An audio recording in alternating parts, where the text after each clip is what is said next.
Di tengah-tengah Anda ini yakin ada wali-wali Allah. Mulai batin, ojo aku ya.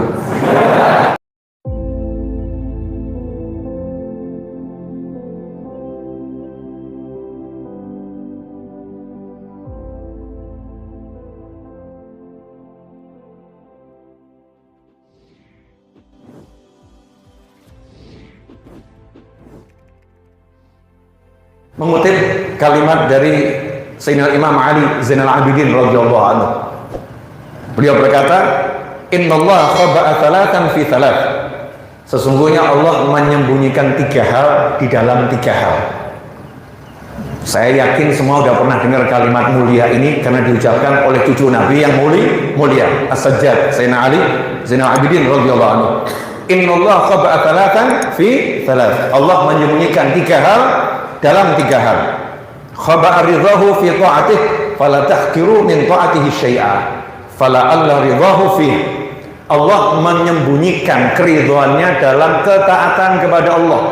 Karena itu jangan pernah meremehkan ketaatan kepada Allah, bentuknya seperti apapun, sekecil apapun, ya bentuknya seperti apapun, jangan pernah diremehkan. Bisa jadi justru saat itulah kamu diridhai Allah Ta'ala. Ya, contohnya Imam Ghazali rahimahullah ngarang kitab Ihya Ulumuddin, ya, dan ngarang kitab-kitab yang lain, itu semua taat. Ibadahnya Imam Ghazali luar biasa.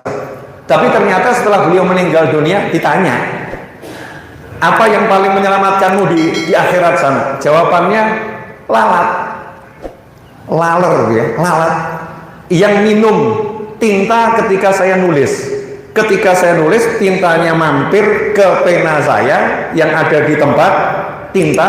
Terus saat itu saya mau angkat pena saya, khawatir lalatnya terbang. Saya lihat lalatnya lagi minum, kesian, biar puas minumnya. Setelah dia puas minum, dia terbang, baru saya melanjutkan nulis. Gara-gara yang satu itu, Allah ampuni semua kesalahan saya dan Allah muliakan saya semulia-mulianya.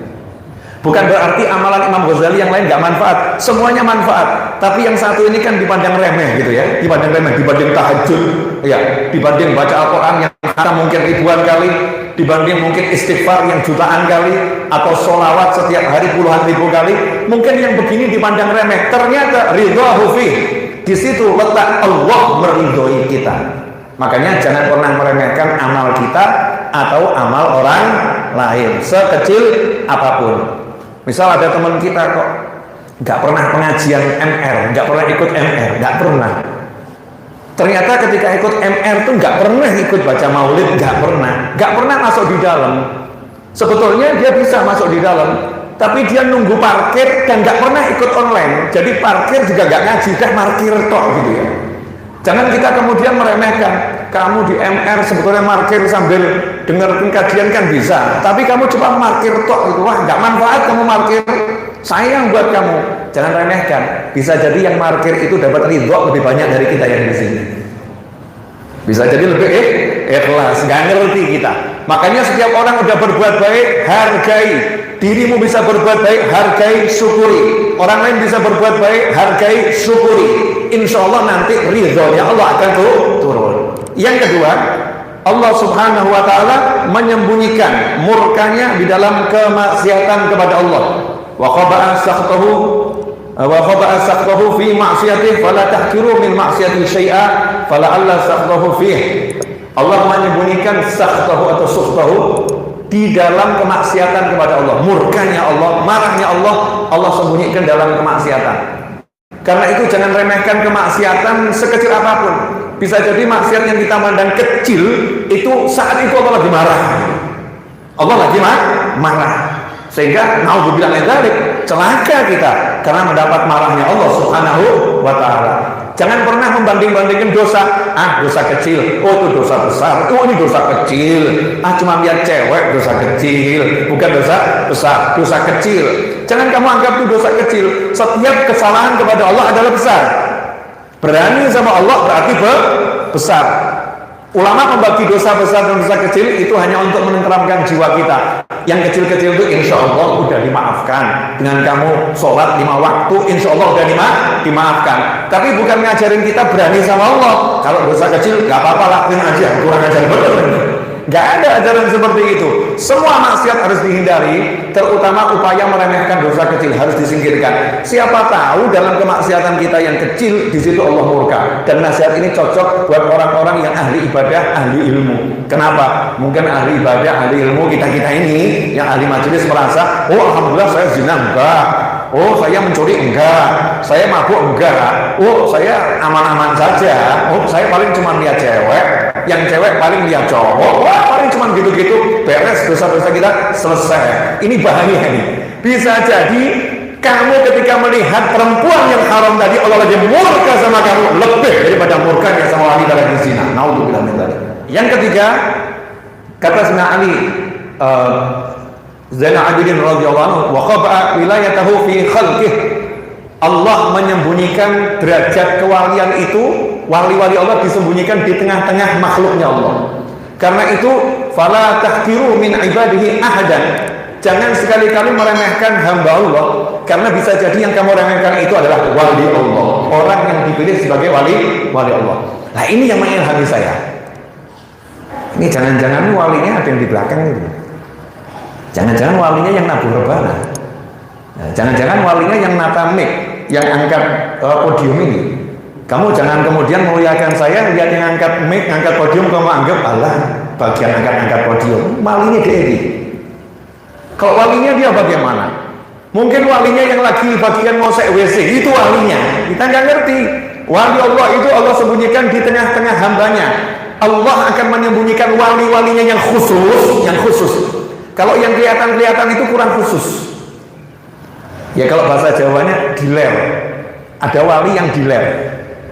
Paham ya? Semua orang boleh kenal. Wali.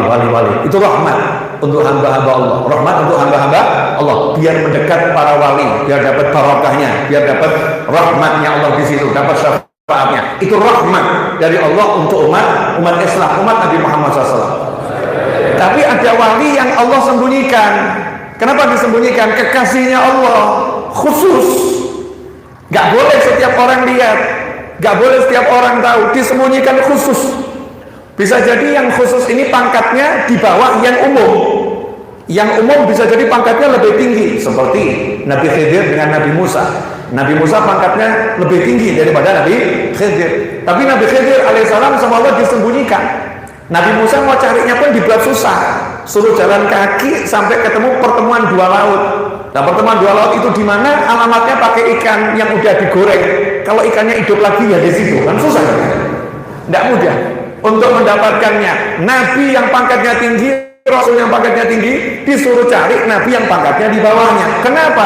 Karena Nabi yang satu itu kekasih Allah, punya keistimewaan tersendiri yang gak dimiliki Nabi yang lain. Di tengah-tengah Anda ini yakin ada wali-wali Allah. Mulai batin, ojo aku ya. Iya gitu loh mentalnya, semangatnya gitu. Kelihatannya saya itu wali Allahnya, kelihatannya saya. Karena Habib Ali Al-Habsyi Sayyidul Maulid Simbudurar mengatakan, yakinilah kalau kamu bagian dari wali Allah. Minta sama Allah, ya Allah jadikan aku walimu gitu. Pede aja, insya Allah saya wali Allah. Husnudzonnya kita sama Allah segede itu. Ya nanti insya Allah jadi betul, walaupun sekarang wali murid ya. Wali nikah belum, masih muda-muda ya. Ini siap dinikah tapi bukan wali nikah. Nah, ini tiga hal ini. Taat itu ada ridho, maksiat ada murka. Di hamba-hamba Allah ada kekasih-kekasih Allah. Akhirnya menimbulkan sikap apa? Kita husnudzon kepada semua umat Nabi Muhammad SAW. Ya, akan menyayangi semua umatnya Rasulullah SAW. Husnudzon. Tapi husnudzon ini pakai ilmu loh ya. Jangan lihat orang mabuk terus husnudzon, insya Allah wali. Kalau gitu, lihat orang lihat orang zina, orang zina di alun-alun, lihat orang zina, bukan terduga zina ya, lihat orang zina, ini wali Allah ini. Enggak seperti itu, kemudian enggak dinasehati, ya kemudian enggak amar ma'ruf nahi mungkar salah. Husnudzonnya, kalau lihat orang maksiat, husnudzonnya adalah insya Allah ini calon-calon wali. Ya, calon-calon wali, insya Allah dia pangkatnya lebih tinggi dari saya, insya Allah. Tapi ya dia punya kesalahan yang saya harus nasihati, harus nasihatin. Jadi nasihat itu baik wali nggak wali wajib terima nasihat. Wali nggak terima nasihat batal kewaliannya. Jadi kamu kalau lihat kok Habib dinasihatin nggak mau, kewaliannya batal. Lihat ada satu guru dinasihatin nggak mau, kewaliannya batal. Kenapa? Nggak ada wali Allah sombong, nggak ada. Al-kibru batrul haq wa ghamtun nas. Yang namanya kibir, kata Nabi Muhammad SAW, adalah tidak mau menerima nasihat yang benar dari orang lain. Dinasihatin orang lain benar, nggak mau terima. Gara-gara yang nasihatin levelnya di bawahnya, yang nasihatin orang yang nggak dia sukai, yang nasihatin musuhnya, yang nasihatin orang yang nyebelin, yang nggak mau terima. Nggak benar omongannya, yang benar omongan saya. Padahal omongannya benar. Saat itulah batal kewaliannya, karena Allah nggak akan mengangkat seorang wali dari orang yang punya hati sombong. Syarat utama untuk mendapatkan surganya Allah Ta'ala, baik di jannah maupun surga di dunia maupun jannatul ma'rifah di hati, tidak ada rasa sombong dalam hati. La yadkhulul jannata man kana fi qalbihi mithqalu dzarratin minal kibir. Tidak akan masuk surga seseorang yang di hatinya ada sifat sombong sekecil apapun. Hadits ini punya banyak makna, di antara takwilnya ya. Di antara takwilnya termasuk la yadkhulul jannatal ma'rifah. Enggak akan masuk surga ma'rifah orang yang hatinya ada sombong. Enggak bisa. Syaratnya harus tawadhu dan tawadhu dan tawadhu, merendahkan diri terus serendah-rendahnya, nanti akan dibuka oleh Allah Ta'ala surga-surga di dunia ini sebelum surga yang paling nyata di akhirat. Enggak akhir ini ya, 19 menit sudah ini, tambah sedikit boleh ya. Nah, terus Pak RT boleh ya, Pak RT insyaallah boleh, aman kata Nabi Muhammad bin Anis, kata Pak RT boleh ya, tambah 1 menit lagi boleh, 1 menit waktu akhirat insyaallah. Ya, al-yawm inda rabbik, satu hari di Tuhanmu, ka'afisanatin lima ta'udun. Ya, silakan dihitung sendiri kalkulatornya. Nah, Habib Ali Al-Habsyi Syaikhul Malik Simtudurar pernah satu hari keluar dari rumah, pergi ke pasar. Nah, ini wali itu juga pergi ke pasar. Kalau zaman sekarang ke mall. Nah, jadi kamu kalau ketemu Habib ke mall jangan bilang kelihatannya bukan wali, Habib kok ke mall. Ketemu kiai ke mall, kelihatannya bukan wali nih, kiai kok ke mall. Mall itu kan pasar, just pasar gitu ya. Jangan terlampau mendewa-dewakan mall. Mall is pasar.